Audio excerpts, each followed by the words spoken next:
Welcome to Adaption, our new video cast about adapting to the rapidly changing environment during the Corona pandemic. We are very happy to have Kjær Bathel with us today.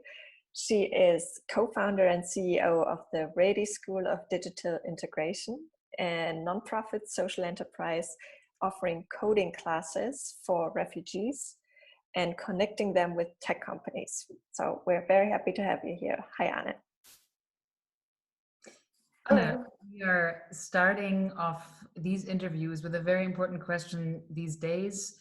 During this time of crisis, we ask all of our interviews, how are you doing today, frankly? I'm doing good. I'm very lucky to be in the countryside. The sun is shining. The internet is working, also very good. I'm feeling okay. I can feel it emotionally. I would like all of this to be over. I would like to be with my team and my students, but by comparison, I think to a lot of people, I am doing good and feeling hopeful. So you mentioned your team. You would like to be closer with your team again. We'll hear a little bit more about your work and your team, but just help us understand for now, how has your actual work routine changed? What does your daily structure look like right now? So my team is working from home. ReDI School is located in 4 different locations at the moment. Oh, I'm just checking if you're frozen. The typical question. No, it's good.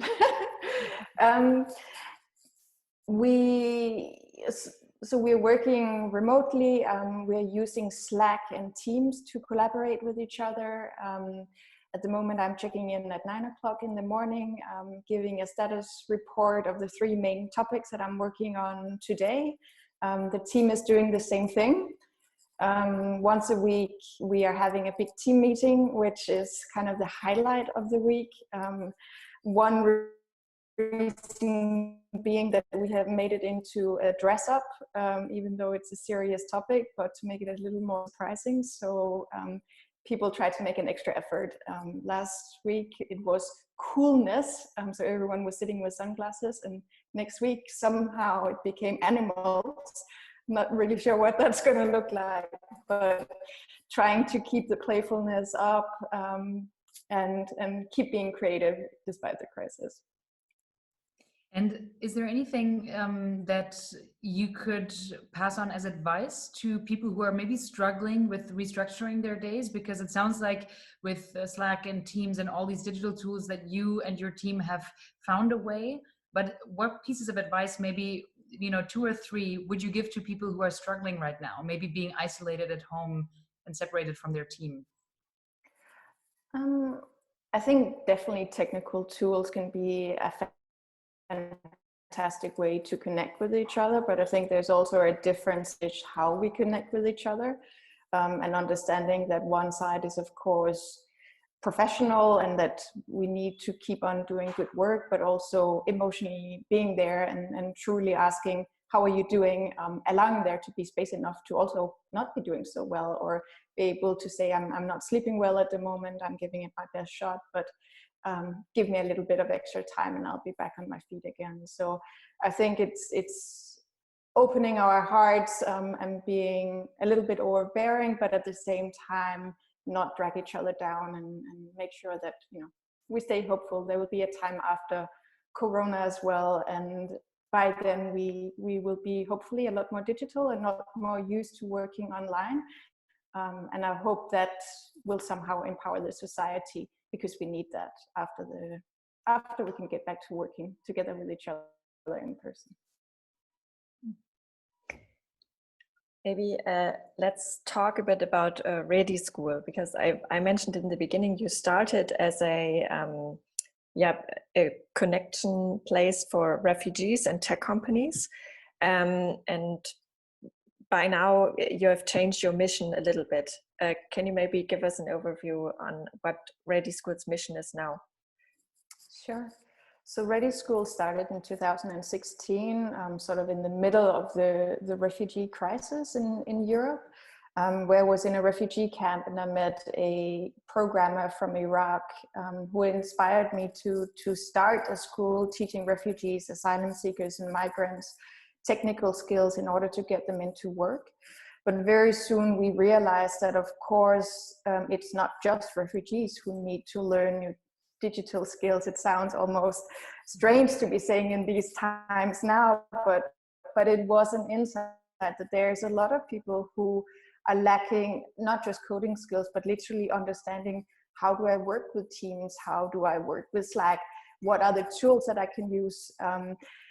And just understanding the newest version of Microsoft Office sometimes can also be challenging. So it is a digital age where technical tools can really make a huge difference to businesses.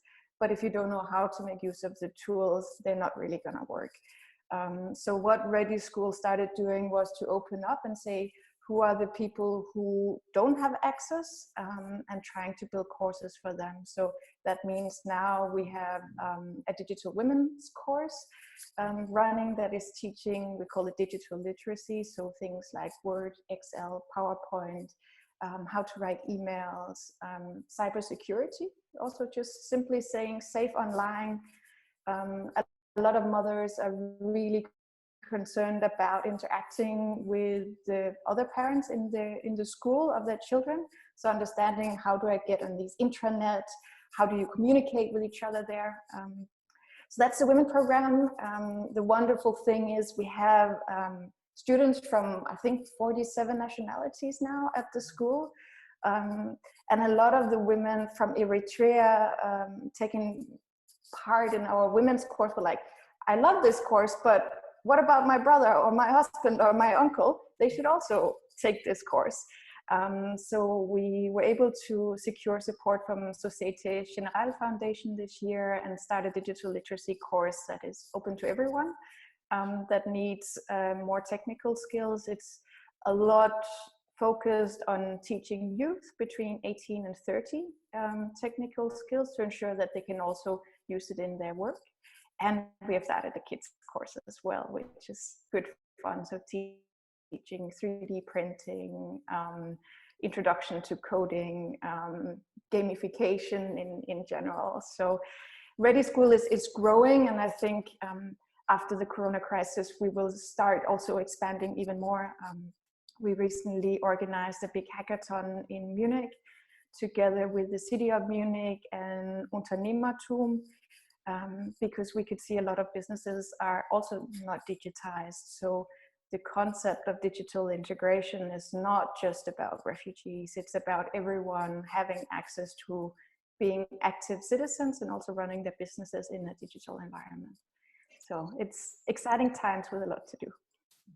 And I can imagine that right now there's a lot of demand for classes like this, right? Do you see an increase in interest in your courses? So we are in the middle of semester, and then the recruiting was already done. So I can't really see. I think in a couple of months when we start recruiting for the next semester, we'll be able to establish that. What we can see is that we've taken all the courses online now. The participation rate is very high. I think both from a volunteer side, so all our teachers are volunteers, and also from a student side, people are really wanting to engage.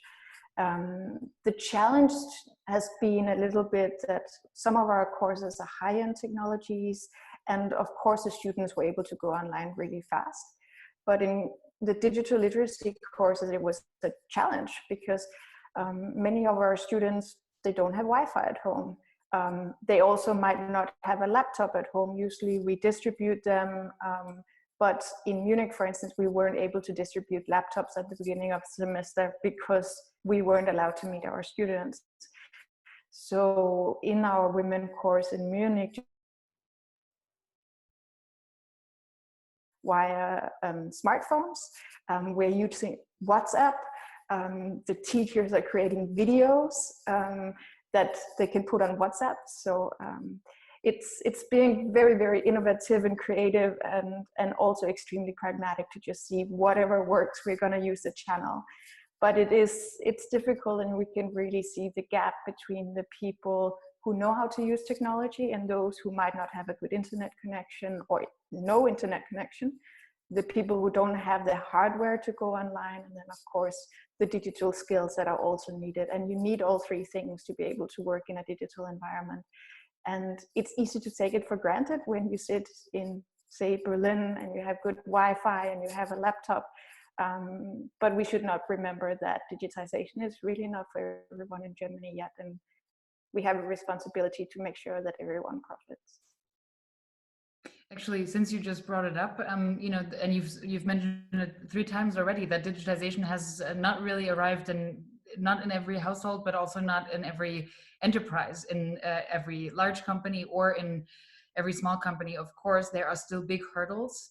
And we are now seeing that some businesses, especially small businesses who maybe haven't even had an online presence before, are now sort of scrambling to have some sort of digital business model.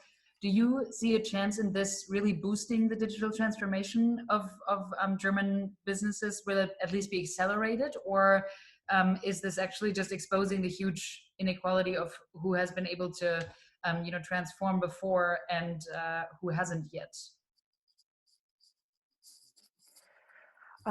Well, it's a good question. Probably it's going to do both. I think there's going to be some businesses who are not in a position to change as fast, who because of the location or the hardware that they have are not able to, or the staff even that don't have the skills to transform as quickly, and who are losing their customers. And I think for small and medium-sized companies that can make these kind of investments also currently are not necessarily getting the support from the government that they need, it will be really tough. It will be extremely tough, and I'm worried about that.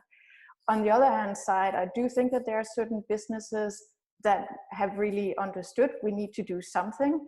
They have been open enough, agile enough to really make fast changes, to test things out. But yeah, it's hard to say. I think we'll learn a lot from it. It's definitely going to bring us a lot more awareness about where digitization is falling short in Germany and in Europe. I am hoping that we'll use this time to reflect on and really think about what is it that we definitely need to get done once we can get back to work in offices, to make sure that we do have proper internet all over Germany, that we're not leaving anyone behind. Really thinking very hard about how we're going to teach coding or just tech skills to kids at school, that the next generation is not going to end up in a similar situation to what we are now. And technology can help with that.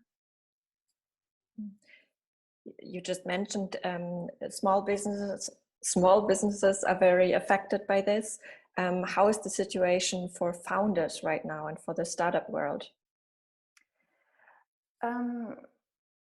It's a difficult time for a lot of startups. It's what I hear. I have friends whose businesses are not going, who have to plead for insolvency. There are other businesses who are digital, who are booming in this time. If you are running a delivery service, it's going well. So it's very, very different. It really depends on the business model that you have built. ReDI School is a gemeinnützige GmbH, so we're running as a non-profit. We are lucky that we have extremely good partners, but it also means that the business model we're working with is that we are partially funded through the city of Munich, through foundations, through corporate partnerships, but we always need to raise the money for a new project upfront. So the money needs to be in a bank account before I can start anything, which means at the moment our business is going well. I can keep all my staff, which I'm extremely happy about.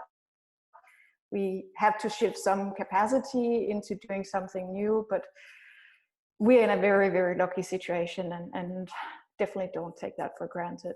A lot of companies are struggling, and ReDI School is also really thinking about how we are working with our suppliers, and also saying that, you know, can we shift, can we pay you up front for the services that we need from you in the next year, that we know we're going to need to make sure that the people that we love working with are also staying in business afterwards. So your mission is obviously very closely aligned with the potential of refugee populations, and many might not currently have the privilege to, or the mental space actually to do online courses, or maybe not even the, you know, the capacity in terms of an internet connection and all of that.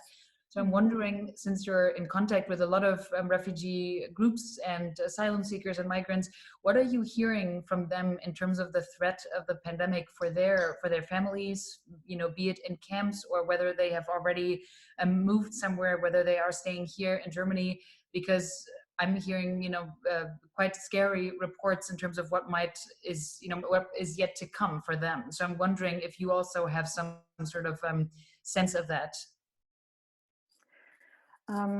So what we do at ReDI School, we have a number of program assistants who are calling up our students, checking in on them.